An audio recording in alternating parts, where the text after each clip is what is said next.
All right, so we're diving deep today into a real nail-biter of a match from the Women's Premier League, the Eliminator no less, between the Mumbai Indians women and the Gujarat Giants women. Oh, yeah, a massive game. Yeah, absolutely. So this all went down at the Brabourne Stadium in Mumbai, and luckily for us, we've got this super detailed match report to work with, full of like play-by-play commentary, little snippets from the players themselves, and of course, all those crucial stats. So the numbers never lie. Exactly. And what we really want to do today is kind of dissect this match, Yeah. get under the skin of it, really understand what were those key moments that shifted the momentum, and ultimately why did this game play out the way it did, especially when we consider the the history between these two teams. Right. Yeah, the context is everything, isn't it? Because this wasn't just, another league game. This was a straight shootout. Winner takes all to get a spot in the final against Delhi Capitals. Huge stakes. Absolutely. Now, Mumbai, they've always been there or thereabouts, right? Consistently. One of Yeah. the top performing teams in the WPL. But for Gujarat, this was a whole new experience. Their first ever playoff appearance after a really impressive turnaround in the group stages. Yeah, they really found their form. They did, and as you said, that historical context, Mumbai coming into this game, having won all 6 of their previous encounters against Gujarat, that kind of psychological baggage can really play on a team's mind, especially in a big game like this. For sure. So let's get down to brass tacks. The toss, always a crucial moment in cricket. And it was Gujarat Giants who won it and opted to field first. Mm. What was the thinking there, do you think? Well, a few factors probably came into play. I reckon the pitch report described the surface as being pretty fresh, which usually means, there might be a bit more bounce and a touch more movement early on, which can really favor the seam bowlers, who rely on that lateral movement to trouble the batters. Like that. Yeah, and Gujarat, they'd actually seen some success in their recent matches bowling first, so maybe there was a bit of a pattern emerging there. Plus, the commentators, Deepta Gupta and Mithali Raj, they also chimed in on the pitch report, mentioning it was, this brownish surface with a bit of grass on it. Right.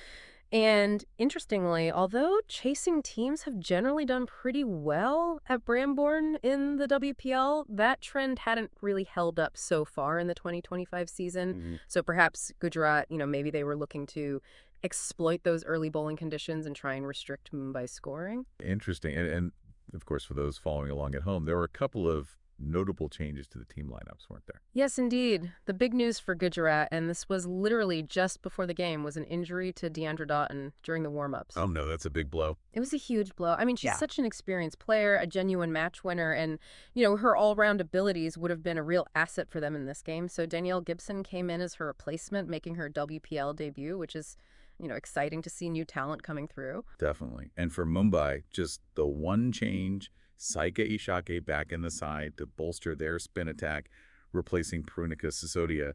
And that spin option, as we'll see, became pretty significant as the game unfolded. It did indeed.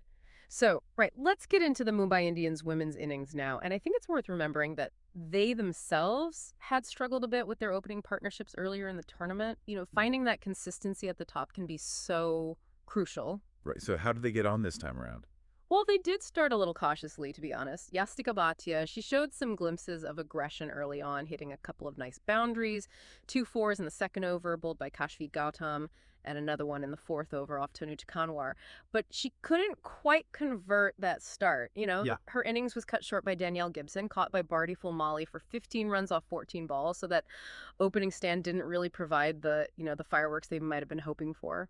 Not the ideal start, Yeah. but then came a partnership that absolutely transformed this game. The Okay. magnificent stand between Haley Matthews and Nat Cyberbrunt. Oh, yeah. This was special, wasn't it? They just took the game away from Gujarat. They really did.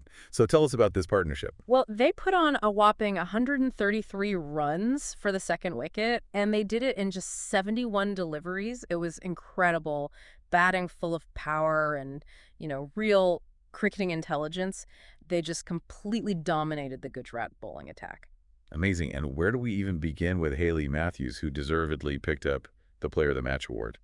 Honestly, her knock was just out of this world. 77 runs off just 50 balls. She hit 10 boundaries and 3 massive sixes. I mean, she really held that innings together and reached her 50 with a magnificent 6 off Tanuja Kanwar.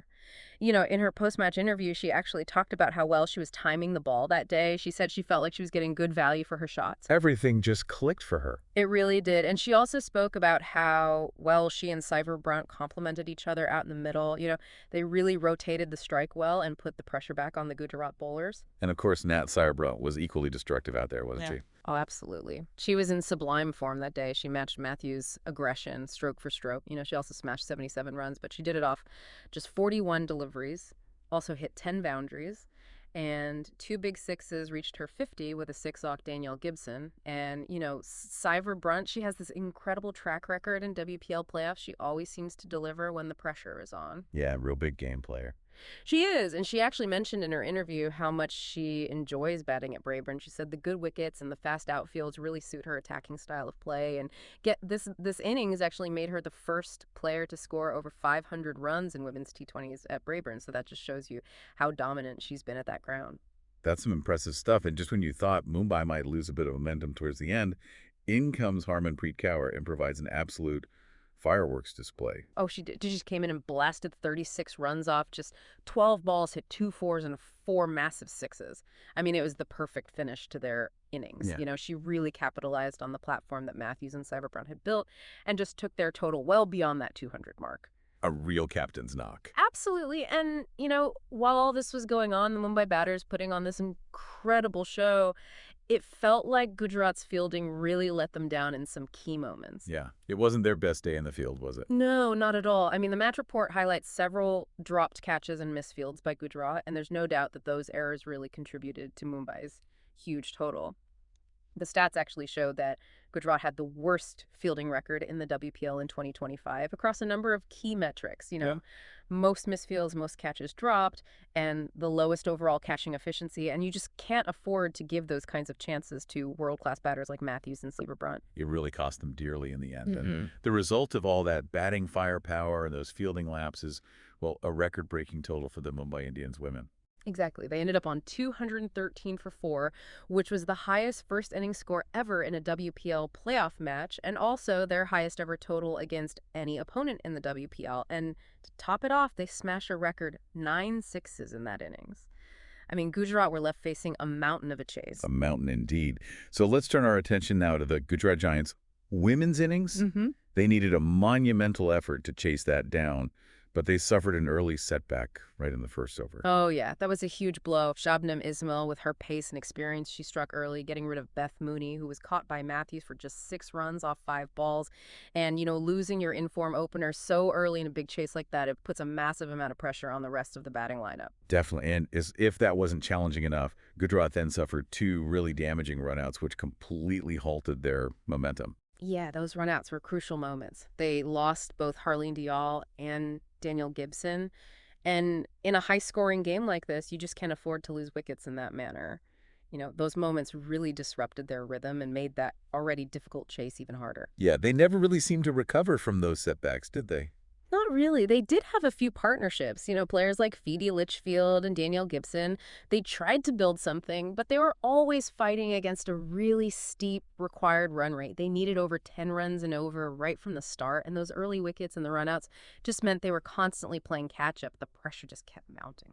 And then came Haley Matthews with the ball, proving that her contribution to the game was far from over after that magnificent innings with the bat. Oh, she was simply brilliant. She picked up 2 crucial wickets for just 31 runs in her 3.2 overs, including the massive wicket of Ash Gardner, the Gujarat captain. And then she fittingly took the final wicket to seal the victory in her post-match interview. She actually talked about how she'd been working on specific bowling plans, targeting different areas for different batters and varying her pace to keep them guessing. Rigorous stuff. Yeah, really smart bowling, and it paid off big time for her. And of course, Nat Cyberbrunt, she also chipped in with the ball to cap off a brilliant all-around performance. She did, didn't she? And another player who really stood up for Mumbai. Absolutely. She took 1 wicket for 31 runs in her 4 overs, and it was quite fitting that she took the final catch to dismiss Magnus Singh off Matthews' bowling. It was a complete performance from her, and she really underlined her importance to this Mumbai team. Now, Ash Gardner, despite the disappointment of the loss, she did offer some quite positive reflections in her post-match comments. Yeah, while obviously acknowledging the defeat, she did emphasize that the team had a lot to be proud of in reaching the playoffs for the first time. She highlighted the contributions from various players throughout the tournament, and she also talked about the areas they need to work on moving forward, improving in all 3 aspects of the game: batting, bowling, and of course, as we've discussed, the fielding, which, let them down a bit in this game. She also expressed concern for Deandra Doughton's knee injury, hoping it wasn't too serious, which shows the kind of team spirit they have in that Gujarat camp. Right, and there was also some analysis suggesting that Gujarat might have slightly misjudged their approach to the chase. Yeah, the report does touch on that feeling that maybe they went a bit too hard too early in their innings, with a target that big. And considering there was quite a bit of dew expected later on, perhaps a more measured approach, initially building a platform and then, unleashing their big hitters later on might have been a better strategy. They could have tried to capitalize on that dew factor and put some pressure back on the Mumbai fielders. Hindsight is a wonderful thing, isn't it? It is, but ultimately, that target proved just too much for them. Mumbai Indians, women, they won comfortably in the end by 47 runs. And as we mentioned earlier, Haley Matthews, the well-deserved player of the match for that exceptional all-round display. For sure, she was the star of the show. Yeah. So let's take a step back now and look at some of the key takeaways and insights from this Eliminator. Firstly, the dominance of MIW over GGW. It remains unbroken. Yeah, that's a really significant point. Mumbai now have won all 7 of their matches against Gujarat in the WPL, and you have to wonder if that psychological edge plays a part when these two teams meet. Does it affect Gujarat's performance in any way? Does it add a little extra pressure? It's certainly something to think about. And then, of course, the impact of those key players, Haley Matthews and Nat Cyber-Brunt, it was just undeniable. They were the architects of Mumbai's victory, no doubt about it. Their batting set up the game, and Matthews' bowling, she just shut down any hopes Gujarat had of chasing that total down. And Cyber-Brunt, with her contributions with both bat and ball, she just underlined their dominance. A real dynamic duo. Absolutely. And we can't overlook the impact of Gujarat's fielding errors on the outcome of the match. Those drop catches and misfields, they really gifted Mumbai extra runs and crucial momentum at key moments. And in the end, they proved incredibly costly.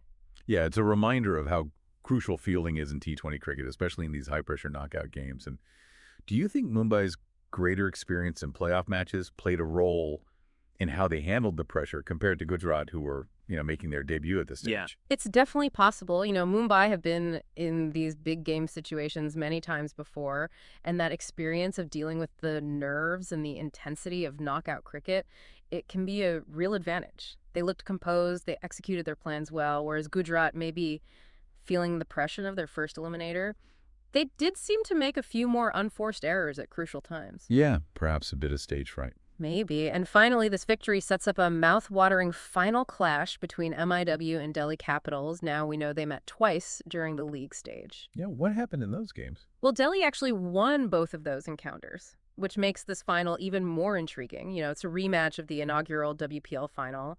And Haley Matthews, she actually said in her interview that they need to do their homework on Delhi. She acknowledged that they're a tough opponent and one that they haven't figured out yet this season, so it adds another layer of excitement to this final.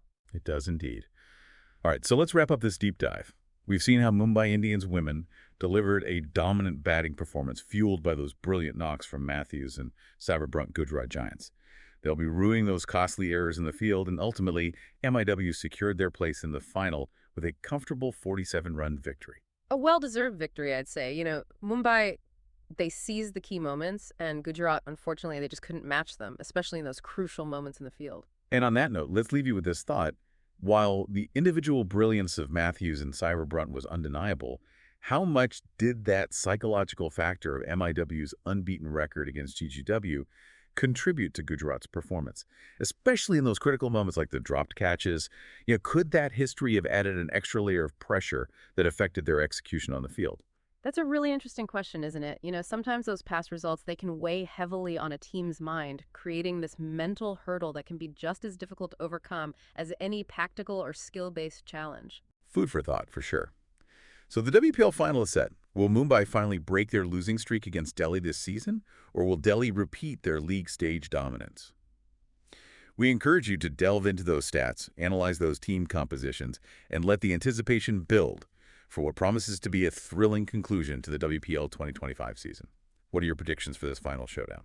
Let us know in the comments, and thanks for joining us on this deep dive.